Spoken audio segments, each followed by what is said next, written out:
Bienvenidos estudiantes a una nueva clase de Básquetbol 2. En el día de esta fecha queremos ir dando un cierre a las primeras tres clases y tomar como un nexo hacia contenidos próximos, más específicos, de aspectos muy puntuales del juego del básquetbol.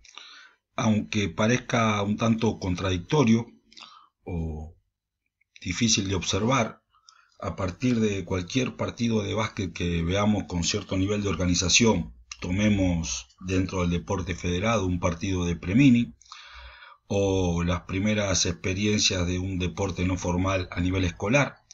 hasta poder ver un partido de primera división o del más alto nivel competitivo o profesional. Para un ojo acostumbrado o que conoce el deporte, puede reconocer en ellos los sistemas de juego, las fases del juego como se explicaron en la primera clase, lo que diferencia lo observado en esos primeros niveles de aprendizaje o niveles más bajos hacia los niveles más altos es la complejidad que se puede percibir o analizar de ese partido, lo cual va incrementándose a medida que va transcurriendo la experiencia y el proceso de aprendizaje de los jugadores. Con respecto a la complejidad que se puede analizar en un partido, básicamente podemos decir que está determinada por el nivel de los fundamentos individuales que tienen cada uno de los sujetos que participan, lo cual está condicionado al éxito sobre la oposición, o sea, el nivel de los atacantes para poder superar a los defensores, o el nivel de los defensores que requiere que los atacantes tengan un muy buen dominio de los fundamentos para poder participar con posibilidades de hacer goles en el partido. Esto viene de la mano de la experiencia de los sujetos en el deporte y las limitaciones reglamentarias, principalmente en cuanto al espacio, o sea, no se puede volver a campo atrás, y los tiempos de posesión del balón, lo cual, como toda cuestión dentro del movimiento y del deporte, los tiempos aumentan la dificultad y obligan a ejecutar de un modo más rápido. La experiencia en el deporte no tiene nada que ver con una edad cronológica o el tiempo que haya transcurrido una persona dentro del entrenamiento del deporte o del proceso de aprendizaje, refiriéndonos más a nivel escolar, sino que la experiencia tiene que ver con muchas de las vivencias que tenga.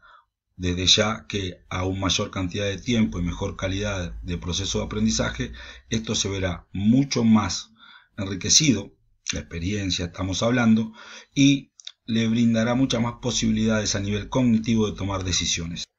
En caso de analizar las conductas motrices que vemos desde esas primeras experiencias, esas primeras prácticas acerca del deporte y del básquetbol, podemos hablar de que antes de que se observe un partido formal, con las fases y sistemas como estábamos hablando, lo que predominan son las habilidades motrices y las capacidades que presentan los sujetos para resolver lo que realizan en los juegos predeportivos o los juegos adaptados.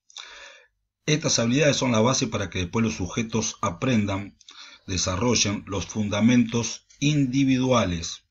los cuales, recuerden, vimos en Básquetbol 1. Y estos fundamentos individuales, cuando llegan al momento que presentan cierto nivel de consolidación, permiten enseñar los principios de coordinación ofensivos, los cuales resultan de,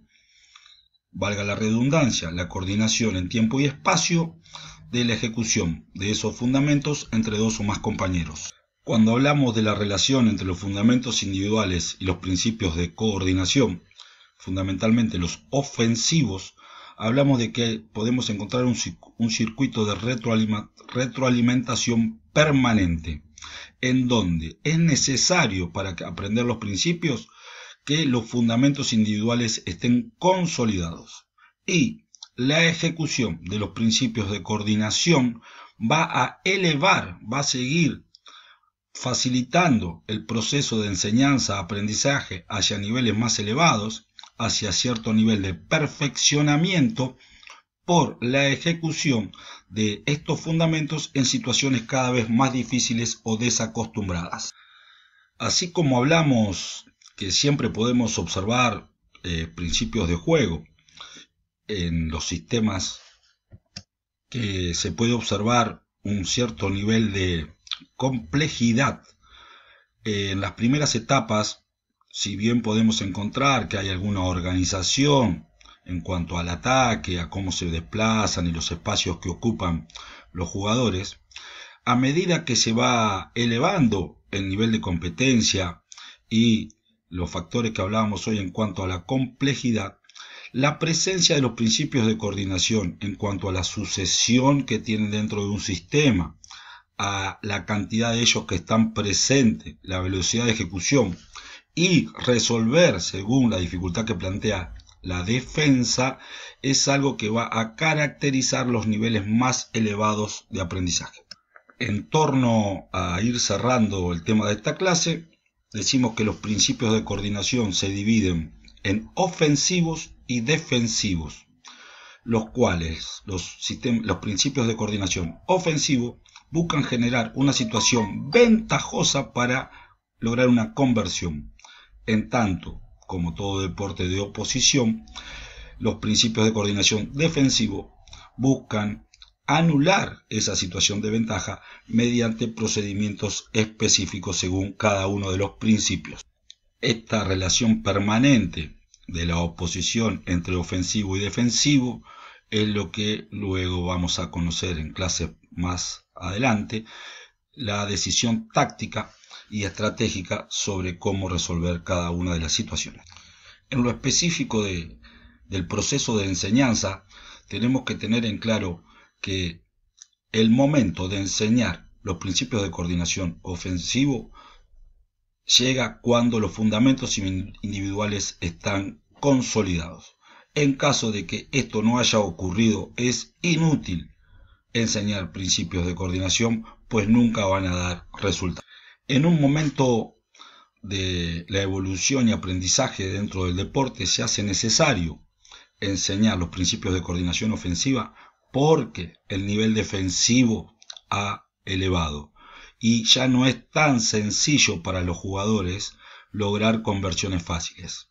lo que hace que la organización para lograr el objetivo ¿sí? implique coordinar, colaborar con compañeros. Dentro de lo que sería la metodología, ¿sí? el cómo enseñar los principios de coordinación, siempre primero se enseñan los principios ofensivos y luego los principios defensivos, por la sencilla razón de que no se puede defender algo que no se conoce. Como una estructura general de la metodología de los principios de coordinación ofensivos, podemos hablar de que tenemos una estructura que la dividiremos en acciones o ejercitaciones sin defensa y ejercitaciones con defensa, teniendo en cuenta que esto lleva un carácter circular y especialmente en espiral, en donde el conocimiento del profesor de ir jugando con estas variables que presentaremos a continuación va a ir incrementando la dificultad de modo de continuar con el proceso de aprendizaje. Dentro de las ejercitaciones donde no hay defensores, donde trabaja un solo jugador, que podemos reconocer como 1 por 0, lo que se busca es que ese jugador pueda adecuar los fundamentos individuales a la ejecución de los principios de coordinación ofensivo, lo que hablábamos hoy de la retroalimentación permanente entre fundamentos y principios. En tanto, cuando ya están ejecutando con uno o más compañeros, lo que se está buscando es que coordinen el tiempo y el espacio entre los compañeros para poder después ejecutarlo dentro de un sistema. Con respecto a la defensa parcial, que es una regla didáctica, podríamos decir, que pone el profesor, tiene por objetivo que los atacantes reconozcan, lean la ventaja que puede generar ese principio en función de la acción de la defensa. En tanto, cuando la defensa es total, sin ningún tipo de límite, estamos diciendo que es una situación casi real de juego. y decimos casi real, porque en realidad faltan algunos integrantes más para completar con los 5 jugadores del equipo y de igual manera los defensores y la acción que puede hacer el equipo rival en forma coordinada. Esperando que este video haya sido clarificador para los contenidos que veníamos tratando. Desde toda la cátedra de Básquetbol 2 aprovechamos a enviarle un cordial saludo y a recomendarles que se cuiden en estos tiempos difíciles que estamos viviendo.